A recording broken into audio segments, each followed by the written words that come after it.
अस्सलामुअलैकुम दोस्तों और साथियों, उम्मीद है आप लोग खैरियत से होंगे। इस वीडियो में हम डिस्कस करेंगे स्मोक के बारे में। जैसे ही अब मौसम तब्दील हो रहा है, आप सबको पता है कि बदकिस्मती से लाहौर खसूसी तौर पे पाकिस्तान में दुनिया के उन शहरों में है जहाँ पे जिसका जिक्र होता है पूरी दुनिया के अखबारों में।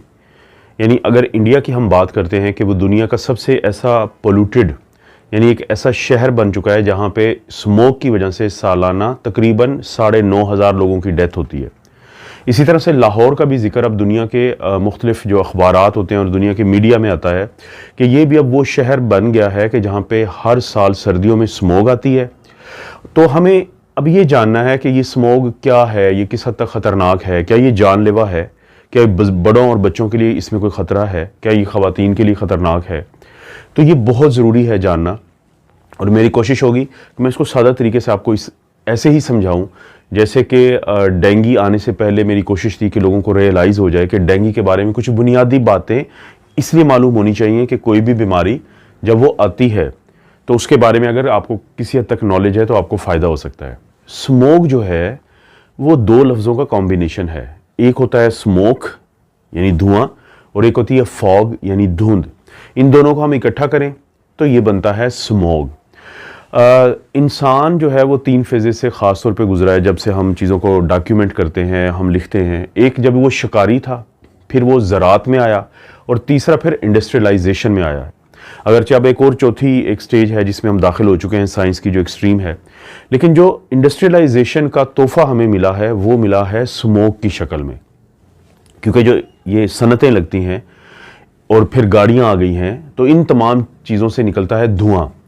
अब वो जो धुआं निकलता है, चाहे वो आपकी गाड़ियों से निकले कि जब उसमें ईंधन जलता है, मैं सीएनजी के अलावा बात कर रहा हूँ कि एक जो कंप्रेस्ड नेचुरल गैस है उसमें ये अमल कम होता है, या फिर वो आपकी इंडस्ट्री हो या ज़राअत का भी। अब हमारे पास जो, क्योंकि बहुत ज़्यादा हमारे पास जब हमारे पास गंदम होती है, जब हमारे पास चावल या मुख्तलिफ अनाज होते हैं, तो उसके बाद जो हम धुआं जो पैदा होता है जब हम उसको जलाते हैं, जो पीछे बच जाता है, जैसे कि घास फूस जिसको आप कह सकते हैं, भूसा जिसको आप कह सकते हैं, तो उसको जलाने से धुआं पैदा होता है।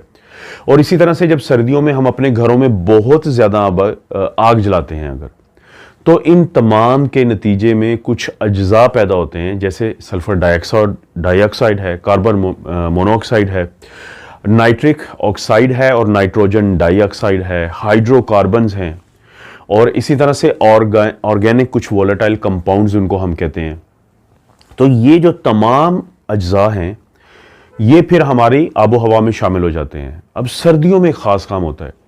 सर्दियों में ये होता है कि जो ऊपर की फ़िज़ा होती है वो गर्म हो जाती है, और जो नीचे की फ़िज़ा जो शहरों के ऊपर है तो वो ठंडी होती है, और उस ठंडी हवा में जो हवा का चलना है, एयर मूवमेंट है, वो बहुत कम होती है, जिसकी वजह से ये जो जितने भी मैंने आपको केमिकल्स बताए हैं और जो इंसान की सेहत के लिए इंतहाई नुकसानदेह हैं, तो ये मुअल्लक हो जाते हैं हवा के अंदर, जिसको हम स्मोक कहते हैं।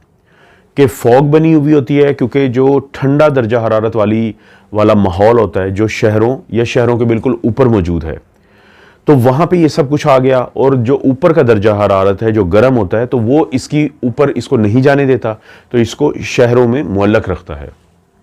अब ज़ाहिर है शहरों में रहते हैं लोग, जब वो लोग इसको सांस के ज़रिए अपने अंदर लेके जाते हैं तो ये बहुत सारे उन मसाइल को जन्म देती है जिसका मैं जिक्र करूँगा। लेकिन उससे पहले मैं एक तारीख़ी तौर पर आपको एक बात बताता हूँ। हम अक्सर सुनते थे कि जो बानी पाकिस्तान हैं मोहम्मद अली जिन्ना रहमतुल्लाह अलैह, तो वो जब इंग्लैंड में रहते थे तो वो 19वीं सदी का आखिर की बात है ये, यानी 20वीं सदी के आगाज़ से पहले ये वही टाइम था कि जब लंदन में स्मोक बहुत ज़्यादा हुआ करती थी। तो हम पढ़ा करते थे कि जो कायदे आज़म हैं उनको बड़ी नापसंद थी वहाँ की धुंध, क्योंकि वहाँ पे फिर सांस के बहुत ज़्यादा प्रॉब्लम्स हो जाते थे। लेकिन आज जब हमें स्मोक के बारे में पता चलता है तो हमें तारीखी तौर पे ये पता चलता है कि ये वही स्मोक थी जिसकी वजह से लोग वहाँ पे बहुत ज़्यादा तंग थे, क्योंकि इंडस्ट्रियलाइजेशन, ये सनतें लगने का नया नया टाइम शुरू हुआ था और लंदन की सर्दी में बहुत ज़्यादा जो आग भी जलाई जाती थी। यहाँ तक आप देखें कि 1952 में एक ऐसा टाइम भी आया था कि स्मोक की वजह से 4 दिन के अंदर 4 से 8 हज़ार लोगों की डेथ हुई थी सिर्फ स्मोक की वजह से। तो ये इसका थोड़ा सा तारीखी हवाला देना आपको ज़रूरी था। अब शहरों में रहने वाले लोग, वो कौन से लोगों की किस्म है जो ज़्यादा मुतासर होती है, उनको क्या सेहत के मसले बनते हैं, वो मैं आपको बताता हूँ। बच्चे और जो बूढ़े, इसके अलावा दिल के मरीज़, इसके अलावा वो मरीज़ जिनको फेफड़ों या सांस की बीमारियाँ होती हैं, जैसे दमा है, एम्फाइजीमा है, ब्रोंकाइटिस है, यानी वो लोग हैं जो इन्हेलर इस्तेमाल करते हैं, जिनकी अक्सर चेस्ट ख़राब रहती है। तो ये वो लोग हैं कि जब ये सांस के ज़रिए इन अज्जा को, जिनका मैंने जिक्र किया है, वो अंदर लेके जाते हैं, तो ये जो अज्जा हैं ये उनकी सांस की नालियों को नुकसान देते हैं, उनके फेफड़ों को नुकसान देते हैं। और यही अज्जा, इनमें से कुछ अज्जा अगर वो ऊपर की आबो हवा में जाते हैं और वहाँ पे सूरज की रोशनी की वजह से एक और ख़ास किस्म का एलिमेंट बनता है जिसको हम ओजोन कहते हैं, क्योंकि ओजोन हमारी ज़मीन के सबसे बाहर के हिस्से में मौजूद होती है, जिसको हम सांस के ज़रिए अंदर नहीं लेके जाते। आप सुनते रहते हैं ओजोन लेयर के बारे में। लेकिन जब ये अज्जा पैदा होते हैं और सूरज की रोशनी इन पे पड़ती है तो फिर एक वो ओजोन भी बनती है जिसको हम ग्राउंड लेवल ओजोन कहते हैं। ऑक्सीजन का फार्मूला होता है O2 और ओजोन का होता है O3, यानी 3 जो मुरक्कब हैं या 3 ऑक्सीजन के जो एलिमेंट हैं वो इसमें शामिल होते हैं। तो इन तमाम अज्जा के साथ जब ये ग्राउंड लेवल ओजोन भी हमारे जिस्म के अंदर जाती है तो फिर फेफड़ों को ज़ख्मी करती है, सांस की नालियों को ज़ख्मी करती है, सांस की तकालीफ में इजाफा हो जाता है, बच्चे और बुजुर्ग बहुत ज़्यादा बीमार रहना शुरू हो जाते हैं, और इसी तरह से जो दिल के मरीज़ हैं उनको बहुत ज़्यादा मसाइल का सामना करना पड़ता है, जिसको हम प्री मेच्योर डेथ कहते हैं, कि तबई उम्र से पहले अमवात का होना वो बहुत ज़्यादा हो जाता है स्मोक की वजह से। मैंने दिल्ली की मिसाल दी थी, क्योंकि दिल्ली के और लाहौर में एक चीज़ मुश्तरक है कि दोनों के दरमियान में हरियाणा है, पंजाब है और उत्तर प्रदेश के इलाके हैं। तो जिसकी वजह से, और ये वो इलाके हैं जहाँ पे बहुत ज़्यादा गंदम, चावल उगती है, और जब उसकी फसल कट जाती है तो बाद में जितना भी बाकी बचा हुआ हिस्सा है उसको किसान जो है वो ना सिर्फ आग लगाते हैं बल्कि वो आग महीनों जलती रहती है, जिसकी वजह से धुआं पैदा होता है और ये सारी चीज़ें बनती है। तो मैंने जैसे मिसाल दी थी कि दिल्ली में हर साल जो दिल्ली की रियासत है 9,500 अमवात होती हैं सिर्फ स्मोक की वजह से। और इसी तरह से जो कनाडा का इलाका है मॉन्ट्रियल, तो वहाँ पे भी हर साल स्मोक की वजह से 10,000 लोगों की अमवात होती है। ये सिर्फ 2 मिसालें हैं, इसके अलावा चाइना है, अमेरिका के मुख्तलिफ इलाके हैं, एशिया के मुख्तलिफ इलाके हैं। लेकिन हमें ज़ाहिर है कंसर्न क्योंकि इस वक्त पाकिस्तान से है तो उसके हवाले से मैं बात कर रहा हूँ। तो आप ये बात जहन में रखें कि स्मोक एक ख़तरनाक चीज़ है, बच्चों के लिए, बुज़ुर्गों के लिए, दिल के मरीज़ों के लिए और वो लोग जिनको सांस की बीमारियां हैं। इसके अलावा ख़वातीन जो हैं, जो प्रेग्नेंट होती हैं, उनके अंदर जो बच्चे की पैदाइश है उसको ये मुतासर करते हैं। स्मोक की वजह से बच्चों को कुछ ज़हनी मसाइल का सामना होता है, यानी जो दिमाग है वो मुकम्मल तौर पे नहीं बनता, यानी उसको हम एनसेफेली कहते हैं कि दिमाग ये मुकम्मल नहीं बनेगा और या बहुत कम बनेगा, और उससे बर्थ डिफेक्ट्स बहुत ज़्यादा होते हैं। और इसी तरह बाज़ औक़ात बच्चों को पैदाइश के बाद उनकी जो रीढ़ की हड्डी होती है जिसमें हराम मगज़ होता है तो वो प्रॉपर नहीं बना होता है, जिसको हम स्पाइनल बाइफिडा कहते हैं कि उसमें सुराख होता है। तो आप यहाँ से अंदाज़ा करें कि स्मोक जो है वो बच्चों की पैदाइश के ऊपर भी कितना बुरा असर डालता है।